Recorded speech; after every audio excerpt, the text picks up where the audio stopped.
Hello, everybody. Welcome to the Pete the Planner Show. I'm adjusting my sound levels. I'm starting the show. I even started it before Dame got here. Hey, Dame, how are you? Wow, I was wondering what was going on there, but good morning. Before you got here, Yeah, look at you. I like to be on time. I made you late because I was just got off another event about 15 seconds ago, and so now I'm trying to fix my sound levels. Hello, everyone on the podcast who's like, who cares? And hello to everyone on the live stream who does care and joins us every week. Um, Dame, does my sound okay? Well, if you quit moving your head and talking, I'd be able to tell you a little bit better. That's fair. Um, okay, I think it sounds good. Yeah, you're okay Good. right now. Big Rick Swank. Good morning. I do need a Miguel. I think if I sent a Slack message to one of our coworkers, Dan, that said, bring me Miguel, that's a little bit over the top, so I'm not going to do it. Mr. Pinkins, good day to you. Good day. Dame, how are you, buddy? I'm doing great. I'm ready to go, man. Let's do this. Jeremiah asked a very fair question here on Facebook Oh, Live. okay. Pete, are we relaxed? Are we good to go? Do you have a meeting in 55 minutes? Good day, Danza. I'm good. I'm legit. I don't have anything until 12:30 today. I have an investor meeting at 12:30. I'm good until then. Hello, Lee. Good to be with you. I am going to get a Miguel though. So, Dame, can you entertain the troops for a second so I can get some caffeine in me? Yeah, sure. Why not?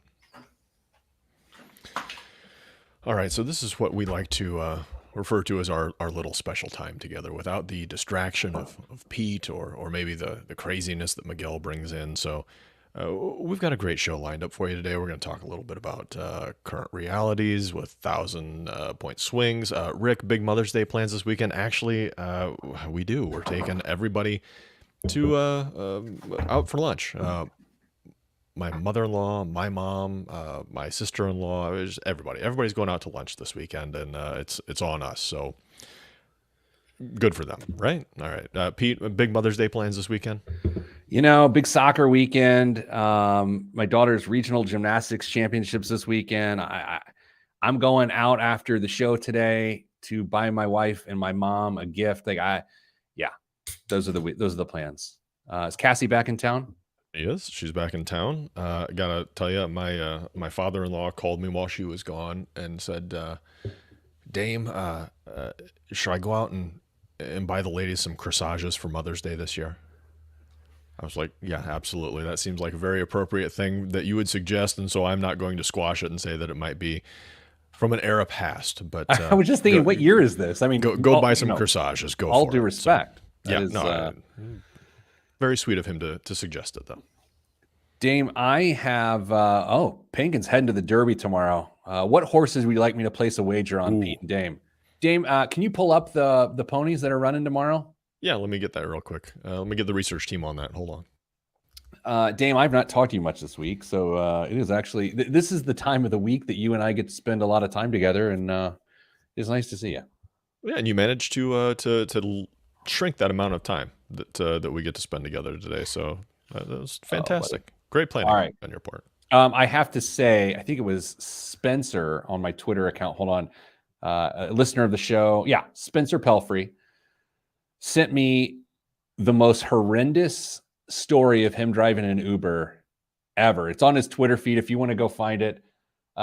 Speefy Peef is his Twitter handle. SPEEFYPEEF. Speefy Peef.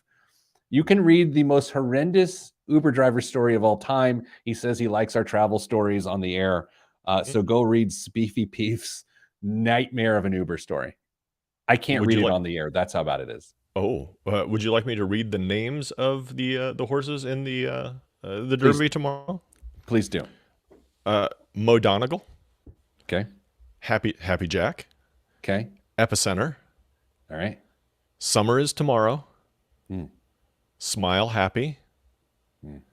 I'm guessing this one's pronounced Messier, like the hockey player. That's how it's spelled, so I'm guessing Messier is how it's pronounced.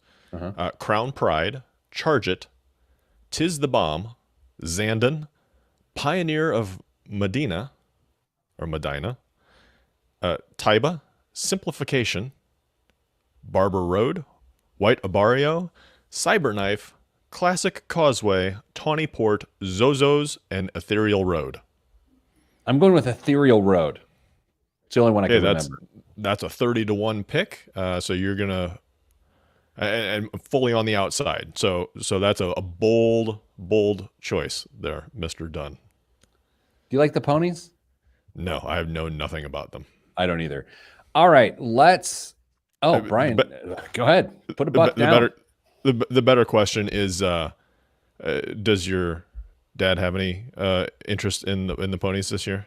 My father-in-law does like the horse racing. I don't know. I haven't talked to him recently, so maybe. Not a co-owner of any of the horses? Big Rick Swink asked, what's the Twitter handle again? It is of the story, the Uber story, Speefy Peef. I got to quit saying that. Sounds dirty. Spelled like it sounds. SPEEFY. Yeah. PEEF. That's exactly. Yeah, exactly. Good day, Jeremy. Pilot Jeremy. All right. Dame, I sent you like a show lineup at like 7 this morning. So let's do it. Are you good? Are you going to get some time off this afternoon, hopefully? I mean, I'm bailing a little early, but that's because I'm on my way to another event. So, yeah. I mean, it's not like it's just chilling. Yeah. All right, good. All right, let's start. Yeah, good. You're not relaxing. Just move on. Yeah, good. Yeah, don't relax. Yeah, right. Yeah. All right, in 3, 2, 1. This week on the Pete the Planner Show, we answer your money questions. Here's how the show works. You email us, askpete@petetheplanner.com. That's askpete@petetheplanner.com, and we will do our darndest to answer said question. Joining me, as always, Damian Dunn, Vice President of Advice at Your Moneyline. Also, no relation despite having the same last name. Hello, Dame. Hello, Pete. Before I forget, happy Mother's Day to all the mothers out there, both here still with us and those who have already passed. So happy Mother's Day to all the mothers out there. Dame, you want to send a special message to the mothers in your life? I think you've said it all, Pete. Happy Mother's Day. Happy Mother's Day to Jameson. Okay, so Dame, this week on the show, what should 1,000-point market swings tell us about our current reality? We're going to talk about that. Our investment prediction update. Oh boy, that's going to get real horrible, real fast. My favorite article of the week I read, in which journalism students are predicting what their incomes are going to be upon graduation. Wow. Yeah. Fake news. It's real. Yeah. You're wrong. Yeah. Oh man, that's a nightmare. So we're talking about that. And then biggest waste of money of the week and the news. Dame, anytime there is a week in which there are multi 1,000-point swings over a 5-day trading week, it's reason to perk up and go, what's that now, Chuck? What is going on? The confluence of so many different inputs right now, anywhere from still a supply chain issues to interest rates going up to some instability geopolitically that's causing some issues, potential issues in food chain stuff. I mean, there are so many different factors that are influencing the macroeconomic sphere of everything that's going on with us, that investors and politicians, anybody who has anything to do with what those prices look like right now, they don't know where things are going. And I understand that could be unsettling to hear, but it's the truth. And frankly, it's the truth most of the time. It's just the fact that we're having some huge volatility right now doesn't mean that there's any surety in where we think prices are going to go on a day-to-day basis. But what we've got right now is just the realization that there are so many unknowns about how global events and local events could impact our economy, and how we see that referenced in our daily lives, the stock prices of the companies we invest in. We don't know how that's going to impact it. And so people are jumping in and jumping out, and sometimes in really, really big numbers. Sometimes I can't understand who's on the other side, who's on the sell side of these transactions, when everything's flipping. This is a very honest admission here. When the market is just going tanking, who are all these people selling and locking in their losses? I thought of this metaphor the other day. Imagine, of course, like everyone, your investment journey is like you're going on a family road trip. Mm-hmm. A family road trip is the laziest financial metaphor of all time. And you're going, and there's a big detour. And the detour is that the stock market went down, right? The stock market went down. So you're forced to go on this detour. And what happens when people sell in a down market is like you just get out of the car and you're just like, uh-oh. It's like, what? I don't understand who's on the sell side of these things. It could be a number of people, honestly. I mean, there's people who are scared, who just what you described. They don't have the stomach for it, or they think, you know what, I'm going to be retiring soon. I don't want to put my money at risk, and so instead of making sure that I was in an appropriate portfolio before, I'm just out. I'm out. So people who are terrified, one of them. People who have their portfolios automatically rebalance could be on some of this side because changes in the market could impact the overall balance of their portfolio. If it's triggered to rebalance automatically, there's going to be some sell there. It's not going to be huge volumes of shares that are getting sold, but there's going to be some transactions there. If there's enough of them, it could turn out to be a pretty significant amount. And the last one that I came up with are the smart people. And I use that with air quotes for everybody that's listening and not watching. Smart people that think I'm just going to get out now and then I'm going to buy back in at the bottom after everything's all shook out and the volatility's over, and then I'll ride it all the way back up to the top. What we know, that doesn't work. If the average market return is typically in the 7 to 8% range, the average investor actually gets 3% return a year because they jump in and out of the market and they try and time it and make the decision that nobody else sees, that they do very clearly, and it ends up costing them. And getting out of the market and trying to get back in and time it is one of the classic investing missteps that people make. A market indicator that several people keep their eye on is called the CBOE Volatility Index, or the VIX for short, which, Dame, has spiked 12% today. And it is a good measure of volatility. When the market is going to go haywire, the VIX goes up. And when the market is very steady and predictable, the VIX is down. In fact, the most secure point in the market in the last 52 weeks was actually October 22nd or thereabout. That was the low of the VIX, October 22nd of 2021. And the worst part of the VIX, unsurprisingly, I believe was at the beginning of the Russian action in Ukraine, which was March 7th. I would guess, because I'm looking at it here, and it's a huge spike on March 7th. It says that's when the market was the most volatile. That has to be matched up with Ukraine, right? It's got to be right around that time. It would make sense. And we're right on par with that here today as we record on. I don't know. No one knows what today is. May 6th. Is that where we're at? 60 days later? Yes, today is May 6th. Fantastic. All right. So here's our point. Should we be concerned with 2 1,000-point swings in a week? Dame, I will give my answer and then you give the better answer. Okay.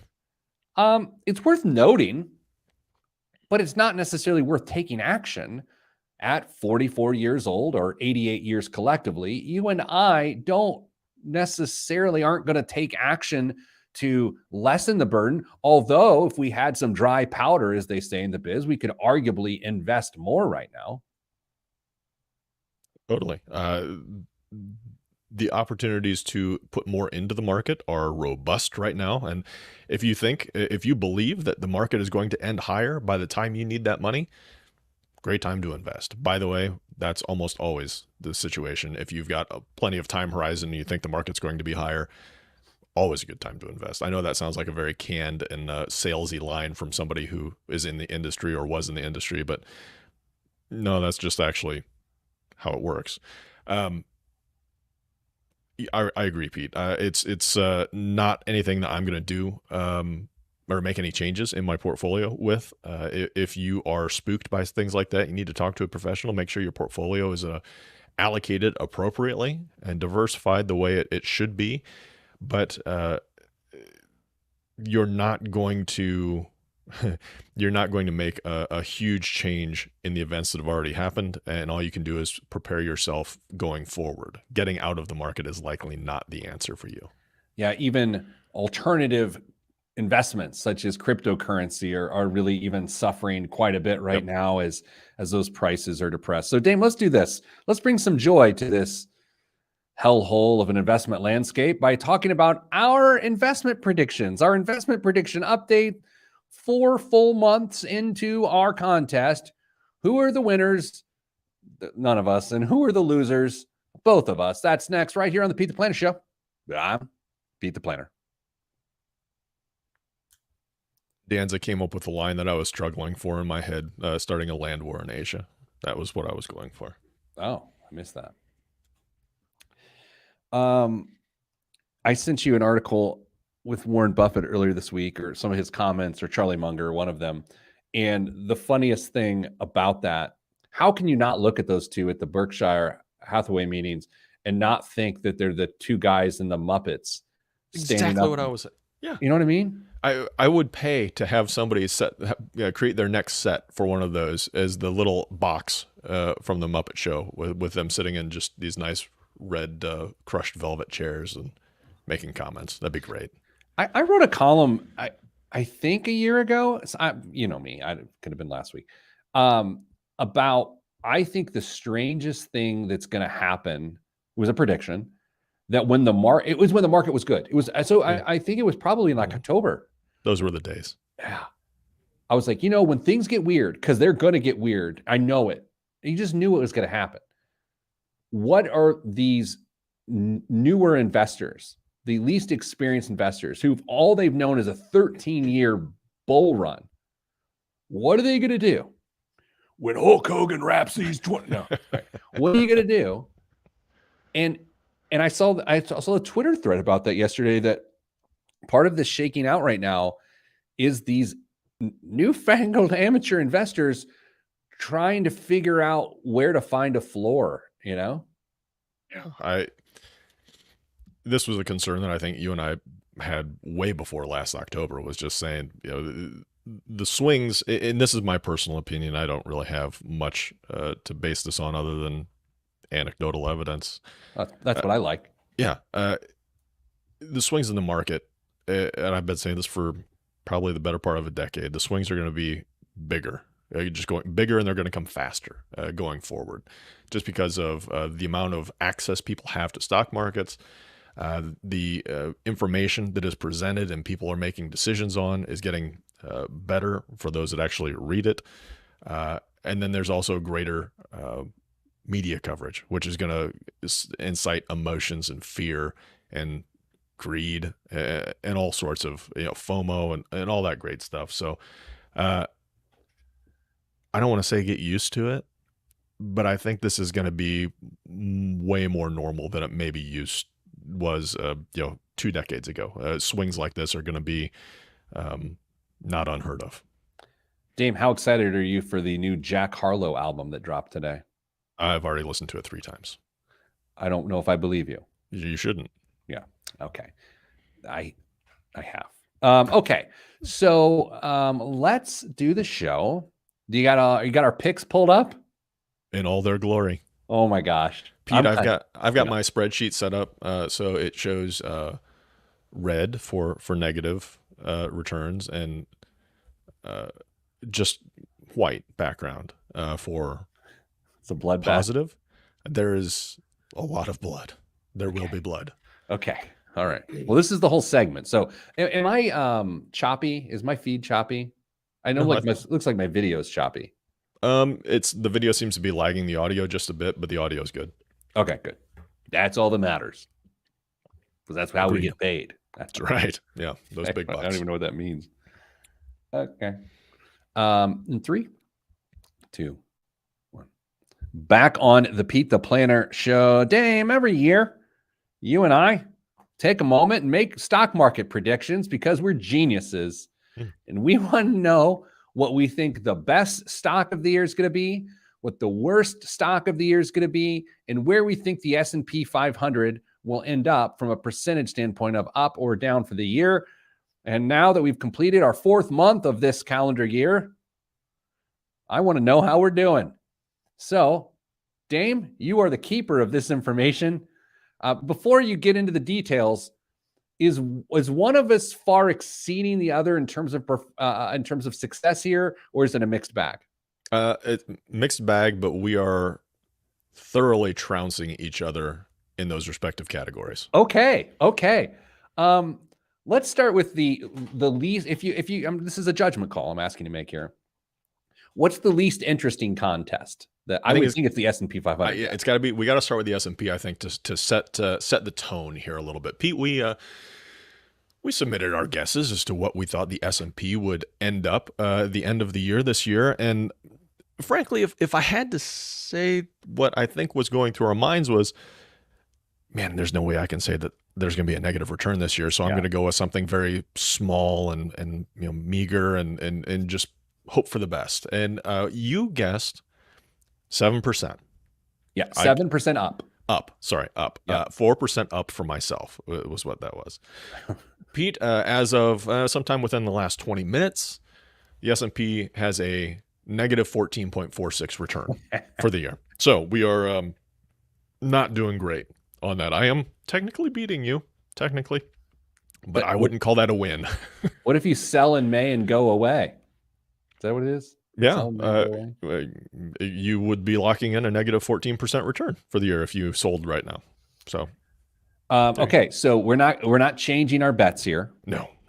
However, I'm curious, where do you think it goes from here?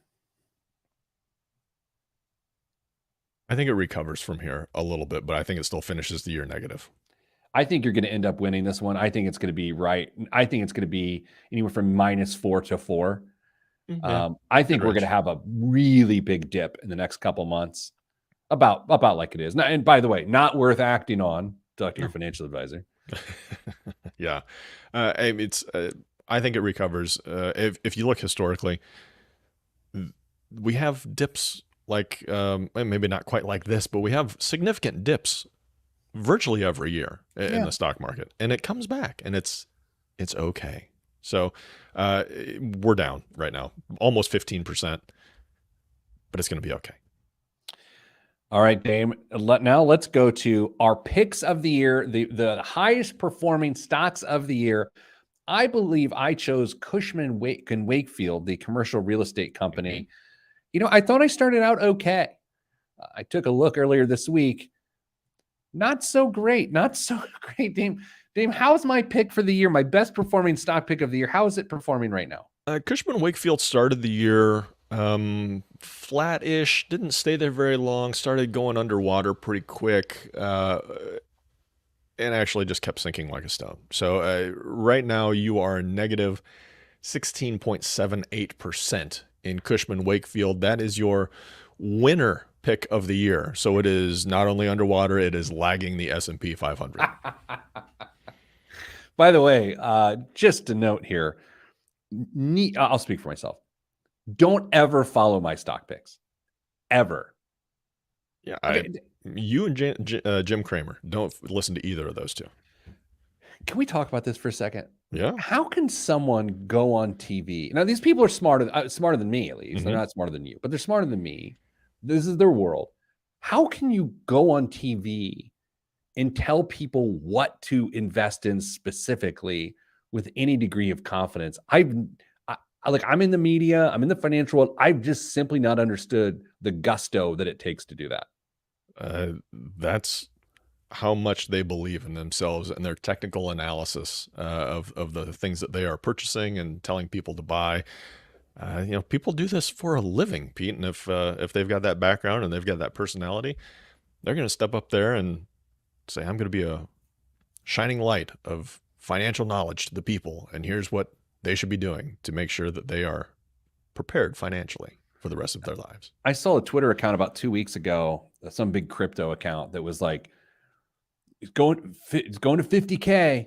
Bitcoin's going to 50K market in the next 10 days.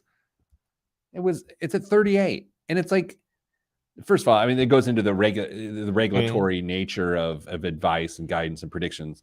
We're doing it for fun, but just like, man, there's CNBC is in the lobby of our office building here. So you walk out to go to the bathroom or whatever, and you're watching it. People are just like, Ford's going to be up 13% this year. And it's like, what are you, how? I don't know. Dame, what was your best pick of the year? Twitter?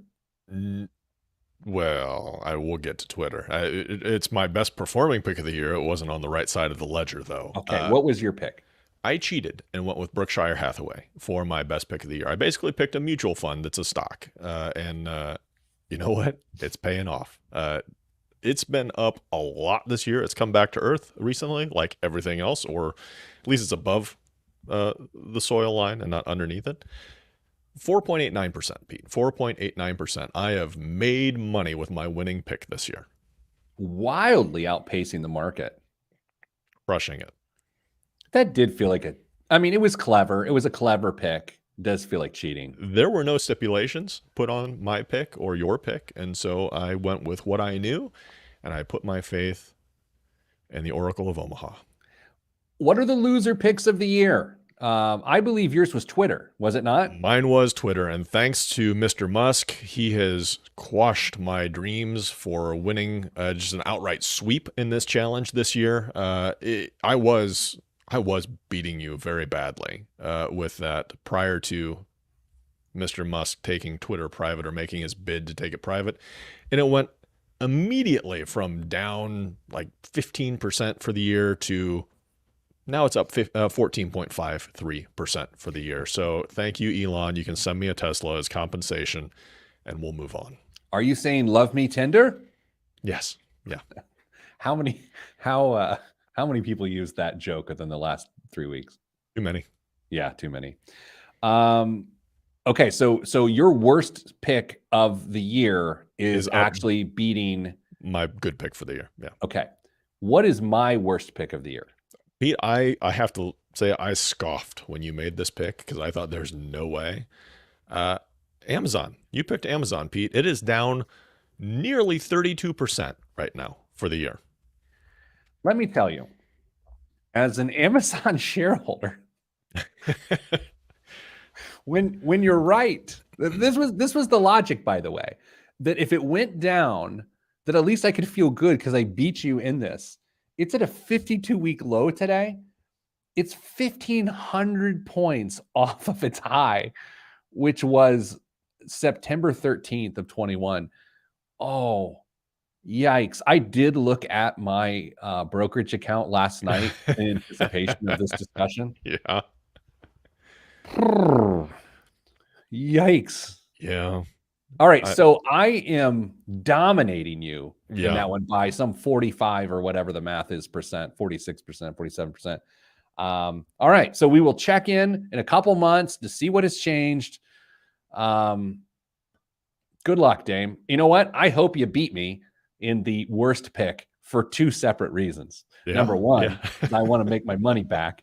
And number two, I'm going to hold that additional thought that I was about to share, but correct. All right, Dame, let's do this. Come back after the break. There was a story this week in USA Today about journalism students predicting what their wages would be upon graduation. And Dame, I think I sniffed out a problem here. We're going to talk about that problem. That is next here, right here on the Pete the Planner Show. I'm Pete the Planner. I ended 6 seconds early, primarily so my EP would have to play more John Cougar Mellencamp. You know, Mr. Mellencamp. Yeah, free Mellencamp for the people. Okay. What do we got here? Amazon will come back when Rivian starts producing vehicles in mass, Jeremy says. Okay. Well, Jeremy would know. I mean, why would he know? He flies planes. He doesn't. I don't know. I like him. I tend to give people the benefit of the doubt. Jeremy did tell me, by the way, that now is the best time for people to go get their pilot's license and buy a plane with their friends to start traveling around the country, so they aren't subject to all of the delays that are happening in the air industry and will continue to happen for a while. Oh, okay.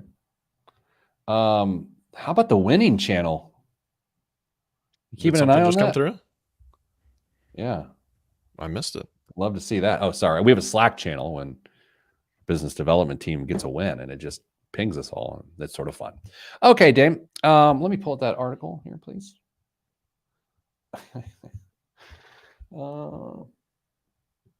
Makes good for good listening. Us just browsing the internet.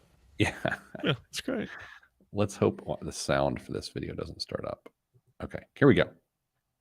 Oh boy, I'm going to end up reading a lot. This is like our buddy Joe Saul-Sehy when he does his show. They end up reading actually articles that they didn't talk about. So this is going to seem like stacking Benjamins today. I'm going to read articles. All right, so Dame, here we go. In 3, 2, 1.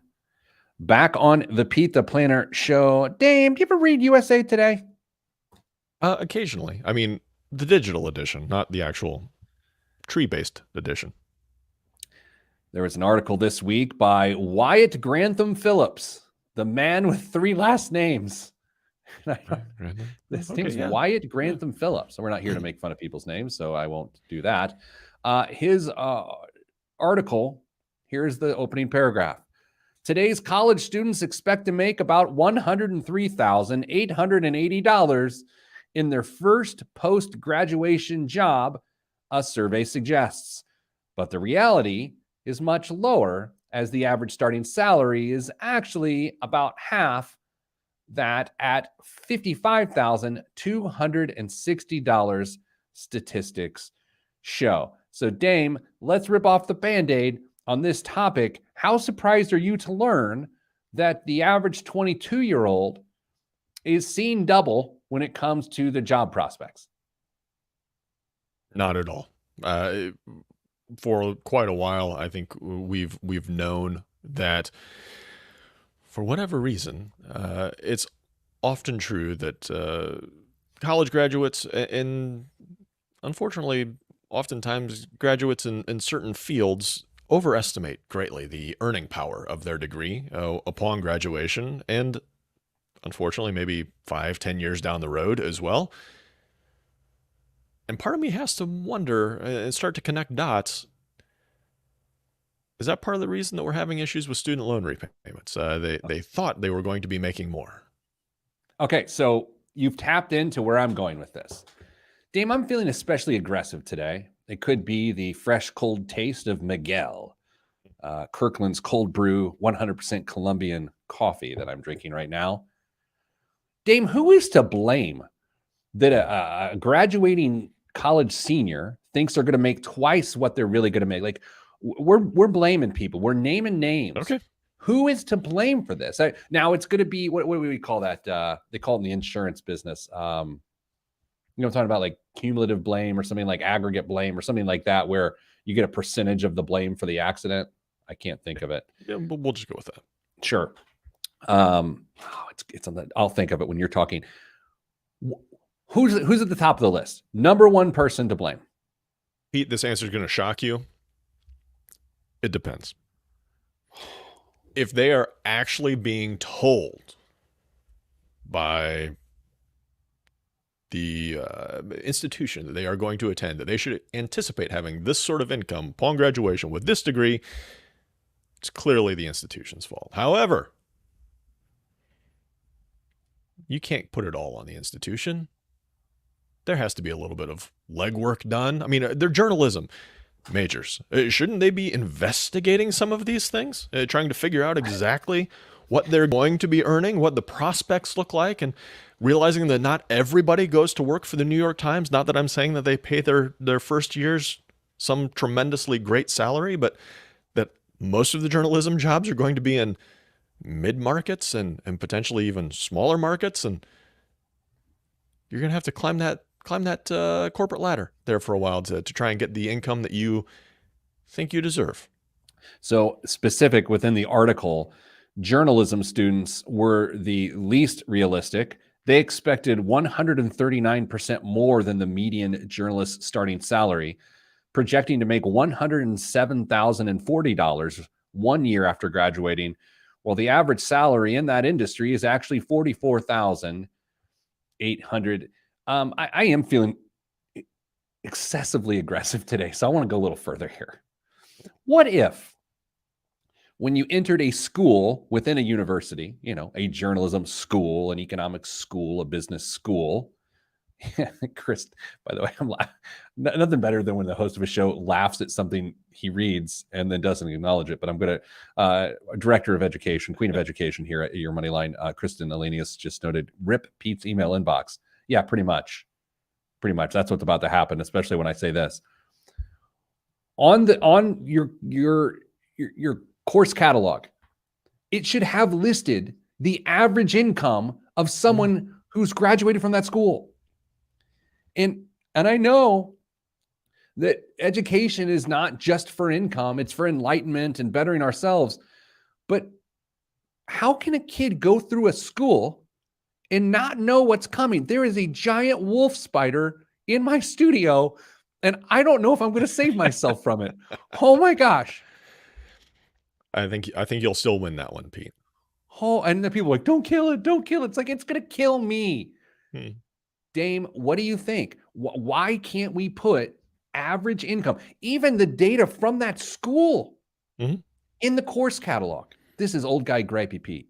Yeah, I mean, that just makes too much sense to do that. And then you can actually start to compare the average salary that you're going to get versus the student loans that you're going to be taking out, and maybe the overall cost of the degree that you're getting, which is, if I had to guess, probably the main reason that they don't do that is because they don't want people to say, oh man, I'm going to pay twice as much for this education. I'm only going to make half of what I pay for my income when I get out. That's math doesn't add up real well, because frankly, if you want enlightenment, there are these places called libraries that have books that you can read for free to get that same enlightenment, and then maybe watch some courses online to help you interpret some of those things if you need that help. So if you're going to college specifically for enlightenment, there might be cheaper alternatives. However, if you want to go to learn skills that will pay off in the long run, college, pretty good place to do it. However, you got to know what you're paying for. You got to know what you're going to earn. And it'd be really nice if there was a little more transparency in that process. I feel Pete, how's the wolf spider doing? Well, the wolf spider's encroaching on my personal space. I'm getting sweaty in my armpits as it approaches. Dame, I feel like we are encroaching on some spicy hot takes here. So I do want to be somewhat reasonable. But consider this. What if, and I'm just talking what if a school within a university set tuition based on what the average person could earn. So I'm not here to pick on theater majors, but let's say the average theater major makes $24,000 a year upon graduation. Shouldn't that school be less expensive than the business school where the average wage might be like $65,000? I know what I'm saying is probably sacrilege in many ways, but thoughts on that? Why do you hate theater majors? That's what but I mean, you could also make the other argument that how long have we heard that there's a shortage of STEM majors in the country? Why not make STEM cheaper and make everybody else who's going to have a degree that may not pay off quite as well, inflate the cost of that to potentially discourage people from going into that?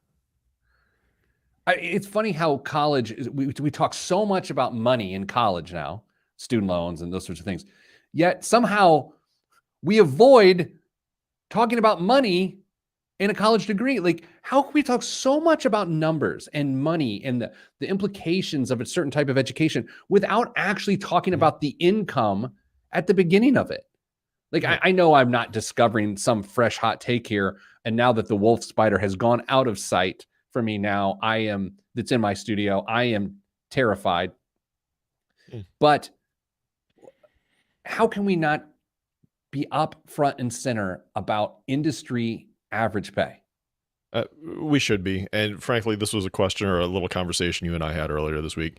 If you look at the cost of tuition in the state of Indiana, for example, somewhere between $8,000 and $12,000 a year for the state schools.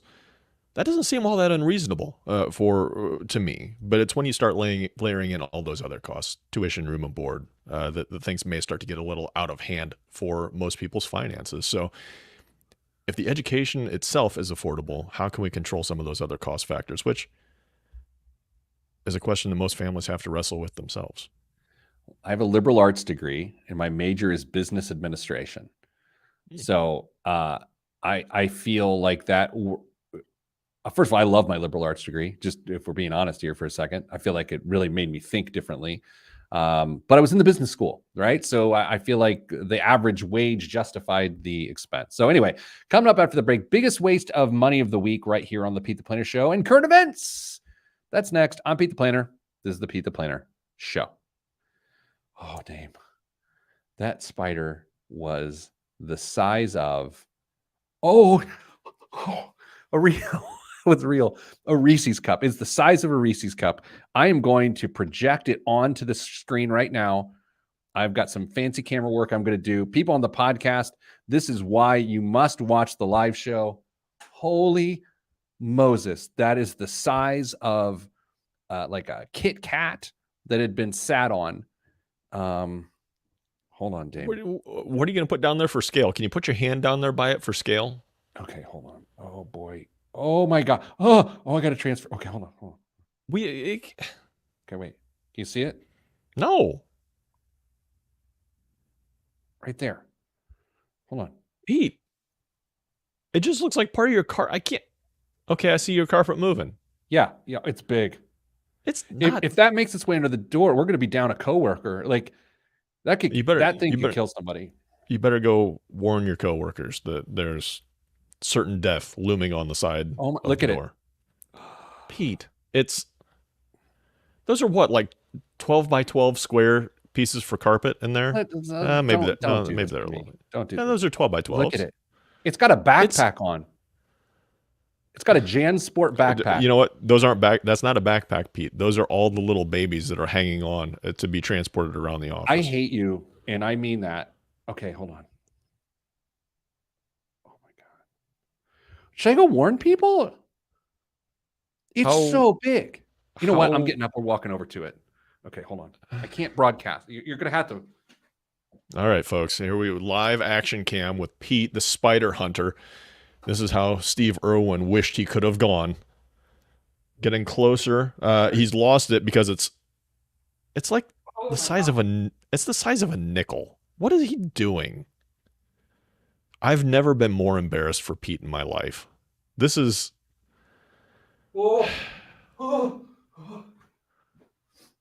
I'm sorry, everyone. That's okay. Bad. Hold on, I'm back. Well, I can't hear you yet. Whew. I need a cantina or something. You just need more Miguel. Maybe the spider wanted Miguel. Did you see that? Barely.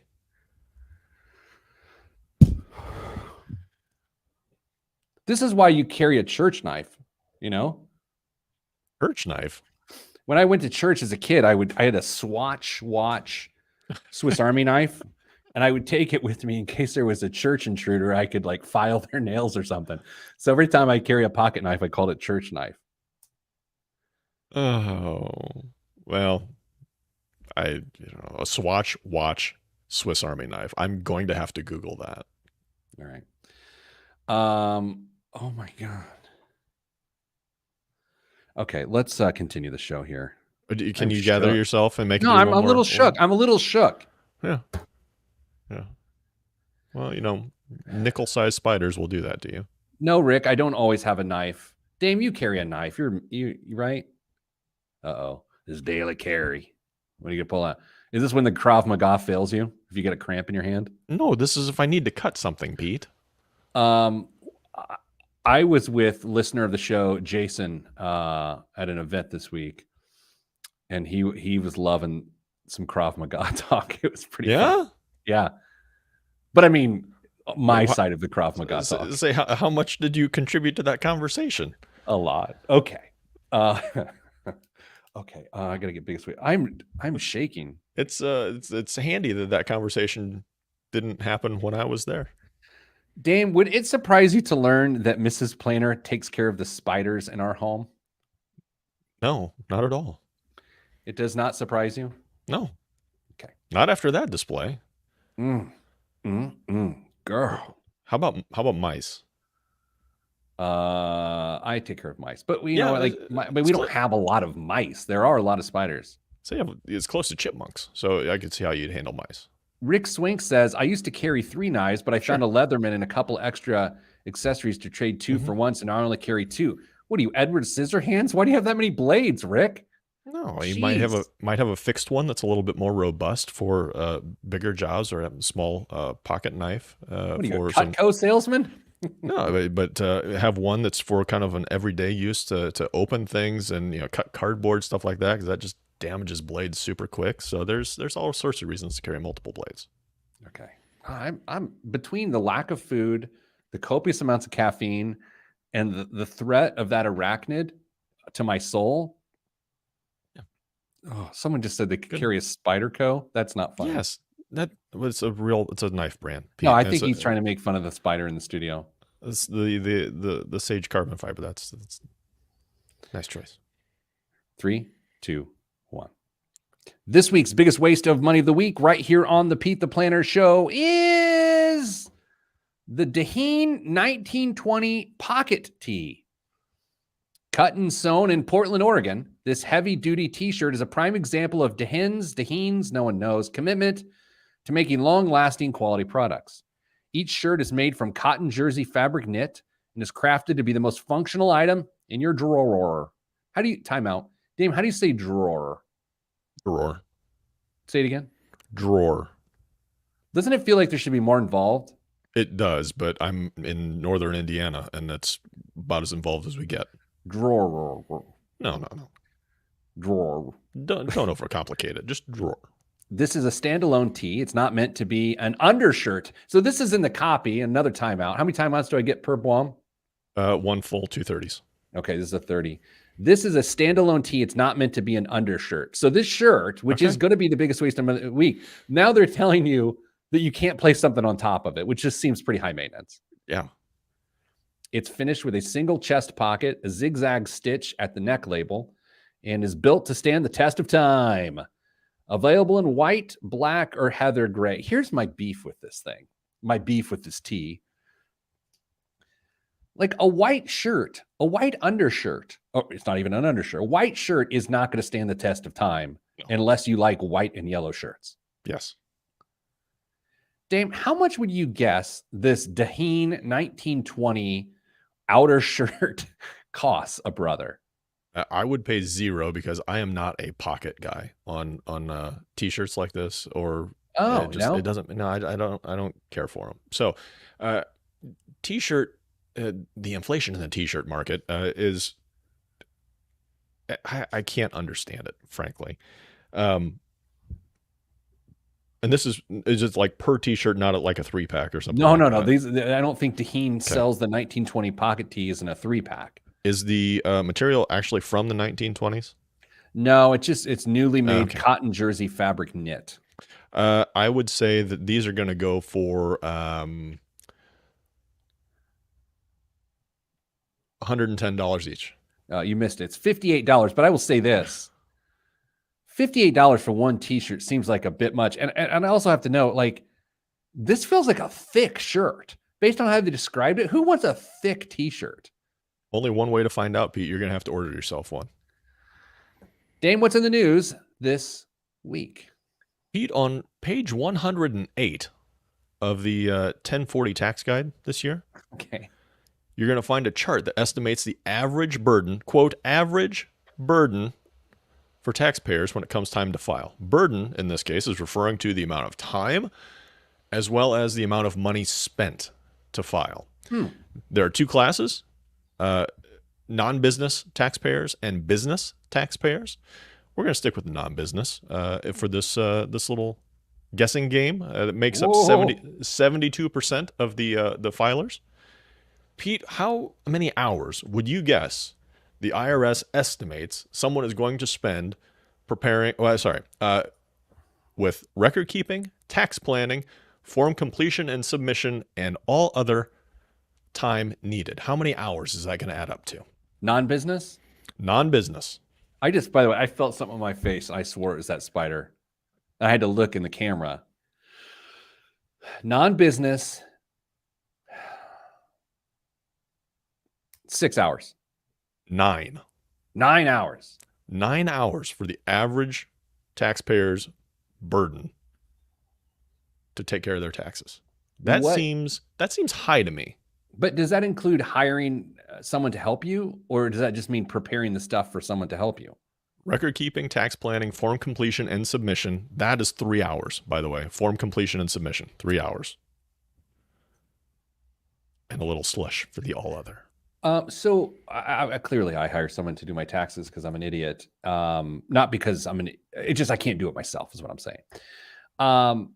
I wonder how long it takes for them to prepare my personal taxes. Business, complicated. Personal, not so much. What do you think? Your business is going to flow into your personal, though. So I know, but once that's done, I mean, what do you think? Okay, 30 minutes? 20? 10? Not long. Frankly, they probably scan it all into a scanner, and it auto-populates into a form. 9 hours is aggressive. What do they have the expense associated with that in that news story? $160. And what's that based on? Like, I don't know. It's just IRS information, secret information. I spend more than that, but I also don't spend 9 hours, so it's worth it to me. But you would probably technically fall somewhere in between non-business and business as well, as $470 for business, which I don't know. There's no way that's right. It's pronounced business. Business, sorry. What else is in the news? Well, Pete, mortgage rates rose this week, continuing an upward trend that pushed rates more than 2 percentage points higher this year. The 30-year fixed rate is now 5.27%, up from 5.1 the week before, according to Freddie Mac. It's the highest since 2009 and well above the 2.96% average from this time last year. I think this is going to slow the housing market. It almost has to. I am, as we speak here, I'm trying to quickly find a way to calculate the difference, what it will actually mean from a payment perspective. And of course, I'm struggling to do this. Here we go. I will do this. Dame, I'm struggling to do this. Okay, loan amount. Here we go. Let's say $250,000 home at a 3% interest rate, because they were at 3%. Or you would go 3.25? 3.25. 30 year. The monthly payment for a $250,000 loan is $1,088. Okay, $1,088 on a $250,000 loan at a 3.25% rate. Now, at 5.25, it's $1,380. So about 30% more. Welcome to the housing market coming back down to earth, everybody. Yeah, soon, very, very soon. I do. I think. Again, we said it last week. We said it 2 weeks ago. A recession is a solution to a problem, and it's about to happen. And these interest rate hikes are going to cool off the economy as hoped. Not the solution everybody was hoping for, though. No, I know, but it's so weird. It's like, to solve this problem, it's got to hurt before it gets better. Yeah, and the question becomes: is it going to be a soft-ish landing, or is it just going to be an absolute crash? We'll find out. Stay tuned. Stay tuned. Stay tuned. What else is in the news? Chicago enjoys plenty of fresh drinking water thanks to its location on Lake Michigan. Now, Mayor Lori Lightfoot's office plans to tie the city's brand to the lake by putting Chicago's tap water into cans under the name Chicagua. The cans will be available for free at various events throughout the city this summer, as well as locations around the city.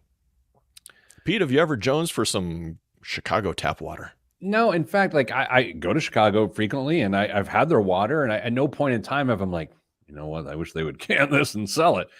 I did have a water thought this week, by the way. I don't know why. I'm not even talking about Aqua Greg, our coworker who drinks the entire, 5-gallon thing of water every day. Aqua Greg. Do you think there's like some THC water product called like Hell or High Water or something like that? I don't. This like just those sort of little occurred to me. drops that you There should be. Isn't that High Water? Isn't that a great name for like a weed water? I mean, Why if you're did you into say that, this? Why did you say this on the radio? We could have made millions off of this. I blew it, Yeah. but I don't want to. I don't want to be in that business. Patent pending. Trademark pending. You have one other short story for us? Yeah, I do. The jersey worn by Argentina's Diego Maradona when he scored his famous Hand of God goal in 1986 World Cup just sold for like $7 million or something like that, right? 9.3 million at a Sotheby's auction. It's the most expensive piece of sports memorabilia ever sold at auction, topping the $8.8 million tag paid for the original modern Olympic manifesto in New York in 2019. Speaking of the beautiful game, Man City blew it in the Champions League versus Real Madrid this week in what was the greatest collapse I've ever seen on a pitch. Alas, no one cares. That's all we have time for this week on the show. Send you good vibes because good vibes are all that's in the budget. I'm Pete the Planner, and this was the Pete the Planner Show. It really was just abysmal. Damn. The fact that you were watching soccer, or I love soccer. No, but can I tell you about the 13-year-old girl's soccer update? We put it to this team on Monday night to the point that, like, I didn't feel bad, but it was approaching feeling bad. Oh. And we play this team on Sunday too. And we played them on 6-inch grass because it was like really long grass, which is hard. Like when our team's like track stars. They're so fast on our team. Our team's faster than everybody.